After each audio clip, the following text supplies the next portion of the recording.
दोस्तों, ज़्यादातर लोग कुछ समय तक अपनी लड़ाई लड़ते हैं, उसके बाद वह हार मान लेते हैं। अगर वह थोड़ा-सा धैर्य और बनाए रखें, तो शायद उन्हें सफलता मिल जाए। आज की कहानी भी कुछ ऐसी ही है, जिसमें हम बहुत कुछ सीखने वाले हैं, इसलिए इसे पूरा ज़रूर सुनें। दोस्तों, एक बार गौतम बुद्ध अपने कुछ शिष्यों के साथ एक राज्य में प्रवचन देने के लिए गए थे। उस राज्य में गौतम बुद्ध के चाहने वालों से ज़्यादा बुद्ध के विरोधी थे। राज्य में एक बहुत बड़े प्रवचन सभा का आयोजन किया गया। यहाँ तक कि जिसने प्रवचन सभा का आयोजन किया था, वह भी गौतम बुद्ध का एक बड़ा विरोधी था। सभा का आयोजन राजा के महल में हुआ था, इसलिए राज्य के सभी मुख्य लोग उस सभा में उपस्थित थे। गौतम बुद्ध सभा में जाने से पहले ही जानते थे कि सभा में उनके विरुद्ध कोई न कोई षड्यंत्र जरूर रचा गया है। सभा में जाने से पहले बुद्ध का प्रिय शिष्य आनंद बुद्ध से कहता है, बुद्ध जी, आपको वहां नहीं जाना चाहिए, क्योंकि वहां के लोग आपके साथ दुर्व्यवहार करेंगे। ना जाने उन लोगों ने आपके विरुद्ध कैसा षड्यंत्र रचा होगा। लेकिन बुद्ध अपनी करुणा के चलते वहां जाने से खुद को नहीं मना कर पाते। सभा की शुरुआत होती है। बुद्ध से ईर्ष्या करने वाले लोग बुद्ध से ऐसे ऐसे प्रश्न पूछते हैं जिसका उत्तर देना बहुत ही मुश्किल होता है, परंतु बुद्ध सभी प्रश्नों के उत्तर बड़ी सरलता के साथ देते हैं। सभा में उपस्थित सभी लोग जब अपने अपने प्रश्न पूछ लेते हैं और उन्हें उनके उचित उत्तर भी मिल जाते हैं, तभी वहां अचानक एक स्त्री आ जाती है। स्त्री बुद्ध से कहती है, आप ध्यान की बातें करते हैं, ज्ञान की बातें करते हैं, आप सत्य के मार्ग पर चलने की बातें करते हैं और आप लोगों को सत्य के मार्ग पर चलाने की जिम्मेदारी भी लेते हैं, लेकिन आपके भीतर थोड़ी सी भी दया नहीं है। आपको मुझ अबला की कोई चिंता नहीं है, जिसे आपने गर्भवती बनाकर छोड़ा है। आपको मेरे पेट में पल रहे बच्चे की कोई चिंता नहीं है। उस स्त्री की बात को सुनकर सभा के सभी लोग अचंभित हो जाते हैं। सभी लोग एक दूसरे से बातें करने लगते हैं।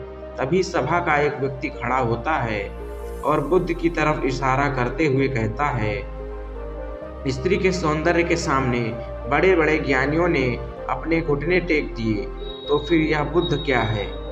फिर कोई दूसरा खड़ा होता है और कहता है, हमें बुद्ध से यह उम्मीद नहीं थी कि वह इतने नीचे गिर जाएंगे। इसी तरह सभा के बहुत से लोग खड़े हो जाते हैं और बिना सत्य को जाने सभी लोग बुद्ध को बुरा भला कहने लगते हैं। जब सभी लोग अपने मन की भड़ास निकाल लेते हैं, तब राजा कहता है, बुद्ध, क्या आप अपनी सफाई में कुछ कहना चाहेंगे। राजा भी बुद्ध का बहुत बड़ा विरोधी था।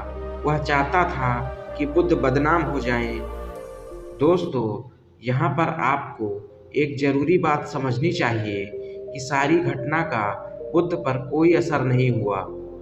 ना तो लोगों के अपशब्दों का और ना ही उस स्त्री के झूठे आरोप का बुद्ध जी पर कोई भी असर नहीं हुआ, क्योंकि बुद्ध जानते थे कि सत्य क्या है और वह अपनी नज़र में ठीक हैं। यही तो जीवन का सूत्र है। चाहे पूरी दुनिया आपके खिलाफ क्यों न हो जाए, अगर आप अपनी नज़रों में ठीक हैं और आप जानते हैं कि आप सत्य के साथ हैं, तो आपका कोई कुछ भी नहीं बिगाड़ सकता।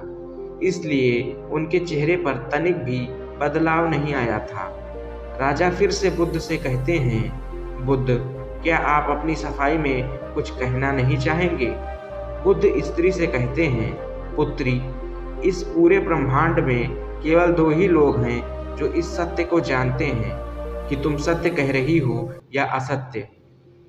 उसमें तो एक आप हो और दूसरा तो परमात्मा। इससे पहले कि बुद्ध आगे कुछ कहते, वह स्त्री बुद्ध से अपनी नज़रें चुराने लगती है। दोस्तों, असत्य का सहारा लेने से यही होता है कि आप अपने भीतर डर का बीज बो रहे हैं। उस सभा का एक व्यक्ति उस स्त्री से कहता है, तुमने बहुत बड़ी बात कही है। अगर यह बात गलत साबित हो जाती है तो तुम जानती हो तुम्हें क्या दंड दिया जाएगा। उस व्यक्ति की बात को सुनकर उस स्त्री के हाथ पैर कांपने लगते हैं और वह वहां से तेजी से भागने लगती है।